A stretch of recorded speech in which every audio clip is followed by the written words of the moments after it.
Hi friends, welcome to my channel. ఈ channel ఎవరైనా కొత్తగా చూస్తున్నట్లయితే ప్లీజ్ సబ్స్క్రైబ్ చేసుకోండి. ఈరోజు ఫస్ట్ టాపిక్ వచ్చేసి విజయవంతంగా స్పాడెక్స్ రెండోసారి డాకింగ్. అంతరిక్షంలో ఉపగ్రహాలను కలిపే ప్రక్రియను డాకింగ్ అంటారు. వాటిని మళ్ళీ వేరు చేయడాన్ని అన్డాకింగ్ అంటారు.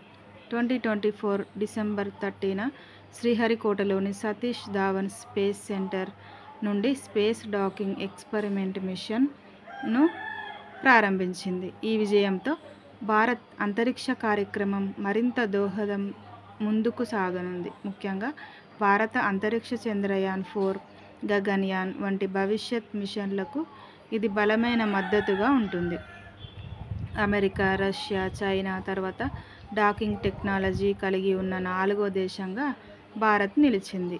జనవరి 16, 2025న భారత్ తొలిసారిగా స్పేస్ డాకింగ్ ఎక్స్పెరిమెంట్ను విజయవంతంగా నిర్వహించింది. భవిష్యత్తులో పెద్ద స్థాయిలో చేపట్టే అంతరిక్ష ప్రయోగాలకు డాకింగ్ టెక్నాలజీ చాలా అవసరం కాబట్టి ఇస్రో అభివృద్ధి చేయనుంది. నెక్స్ట్ టాపిక్, సిసిలీలోని మౌంట్ ఎట్నా అగ్నిపర్వత విస్ఫోటనం. ఐరోపాలో అత్యంత ఎత్తైన సక్రియ అగ్నిపర్వతం.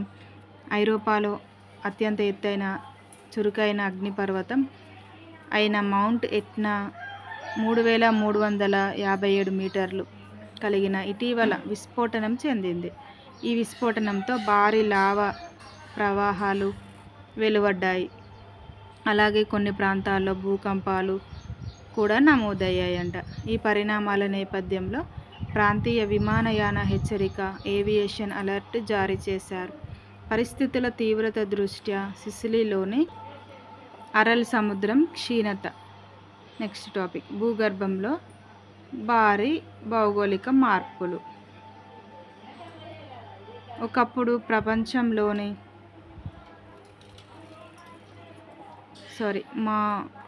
కాటేనియా విమానాశ్రయం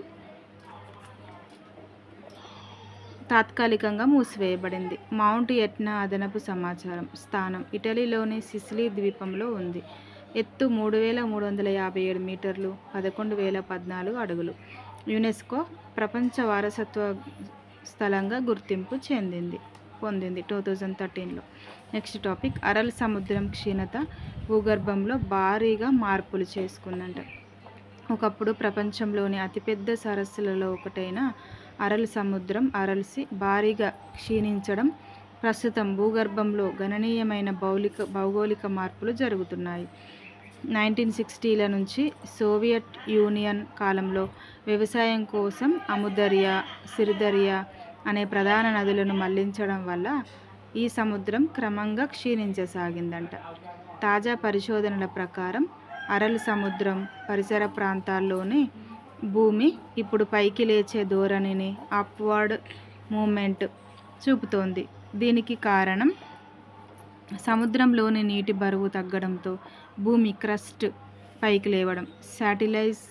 శాటిలైట్ టెక్నాలజీ ద్వారా ఈ మార్పులను పరిశీలించగా 2016-2020 మధ్యకాలంలో ఈ ప్రాంతం దాదాపు 1.6 అంగుళాల మేర పైకి లేచినట్టు గుర్తించారు. అరల్ సముద్రం అరల్సి స్థానం మధ్య ఆసియా, కజకిస్తాన్, ఉజ్బెకిస్తాన్ దేశాల మధ్య.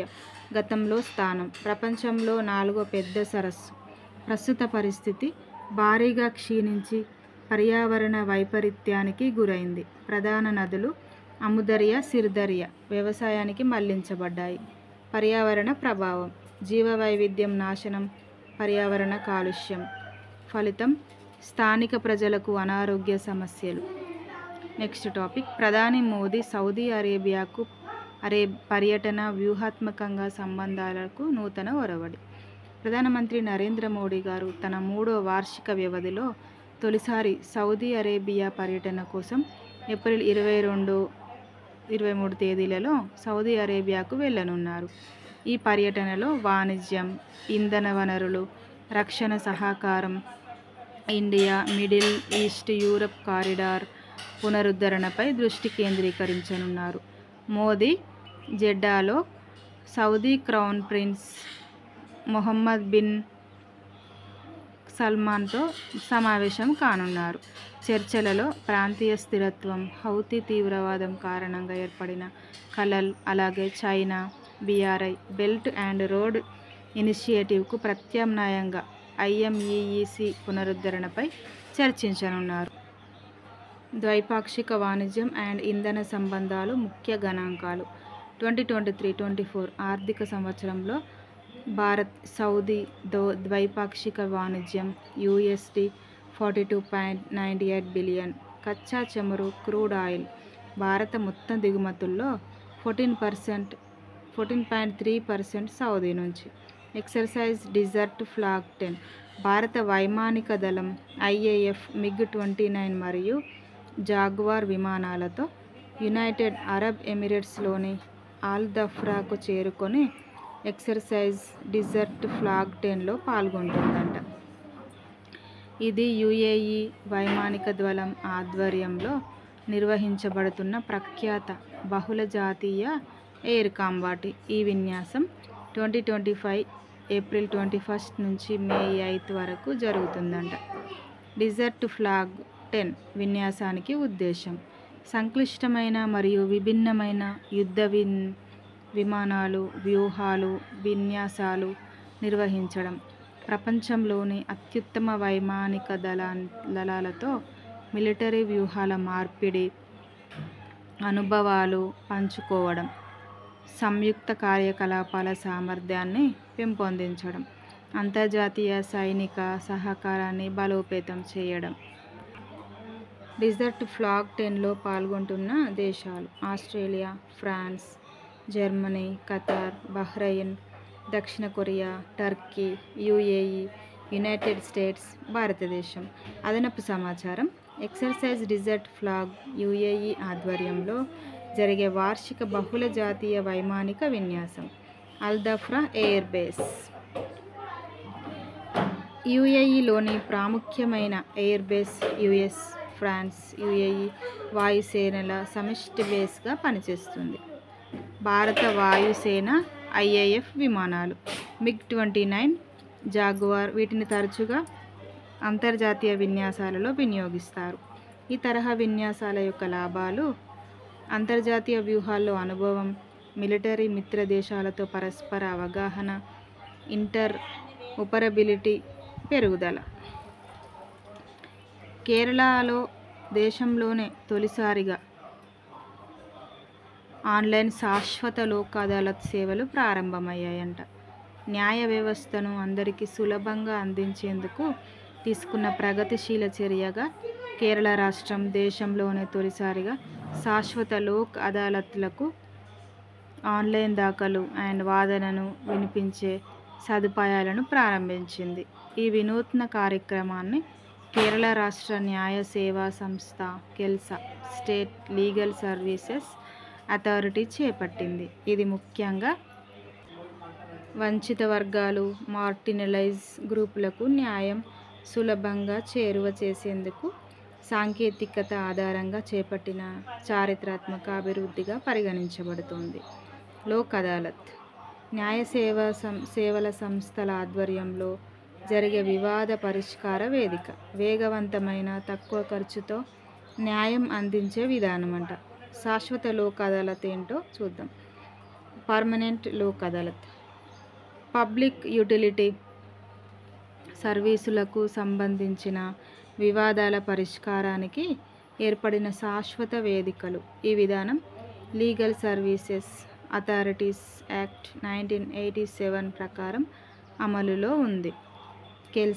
కెల్సా అంటే Kerala state legal services authority Kerala high court పరిధిలో పనిచేసే న్యాయ సేవా సంస్థ. నెక్స్ట్ టాపిక్ ఏప్రిల్ 21 పౌర సేవల దినోత్సవం, సివిల్ సర్వీసెస్ డే. భారతదేశానికి పౌర సేవల అధికారుల కృషిని గుర్తించేందుకు గాను ప్రతి సంవత్సరం ఏప్రిల్ 21న పౌర సేవల దినోత్సవం. సివిల్ సర్వెంట్స్ ప్రభుత్వ విధానాల అమలు, పథకాల అమలులో కీలక పాత్ర పోషిస్తూ ప్రజలకు సేవలు అందించేందుకు నిరంతరం శ్రమిస్తున్నారు. ఈ రోజును జరుపుకోవడం ద్వారా సామాన్య ప్రజల జీవన ప్రమాణాలను మెరుగుపరిచేందుకు పౌర సేవల పాత్రను గుర్తించడమే ముఖ్య ఉద్దేశం.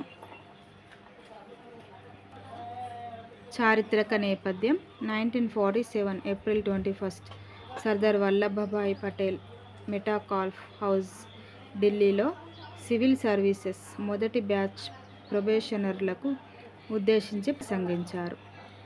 ఆయన సివిల్ సర్వెంట్లను భారతదేశ ఉక్కు చట్టం స్టీల్ ఫ్రేమ్ ఆఫ్ ఇండియాగా అభివర్ణించారు. ఈ సందర్భాన్ని గుర్తిస్తూ 2006లో కేంద్ర ప్రభుత్వం ఏప్రిల్ 21ను పౌర సేవల దినోత్సవంగా ప్రకటించింది. భారతదేశంలో పౌర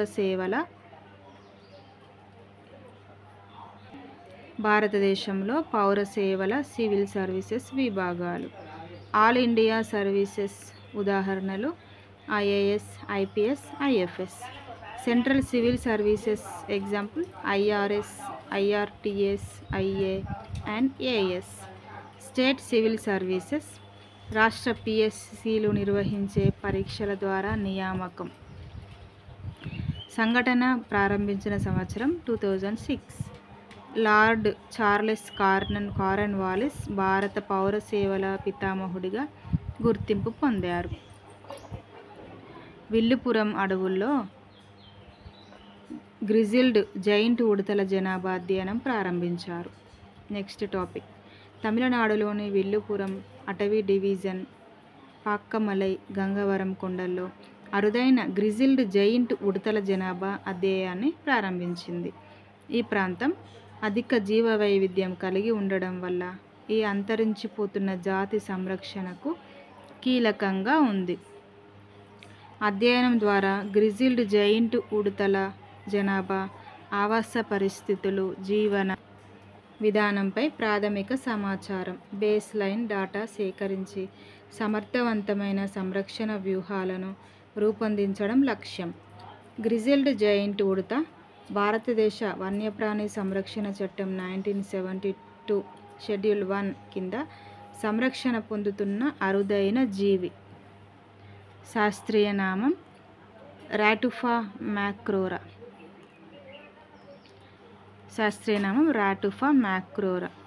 జైంట్ ఉడతల కుటుంబంలోనే చిన్న పరిణామం కలిగిన జీవి. Next topic.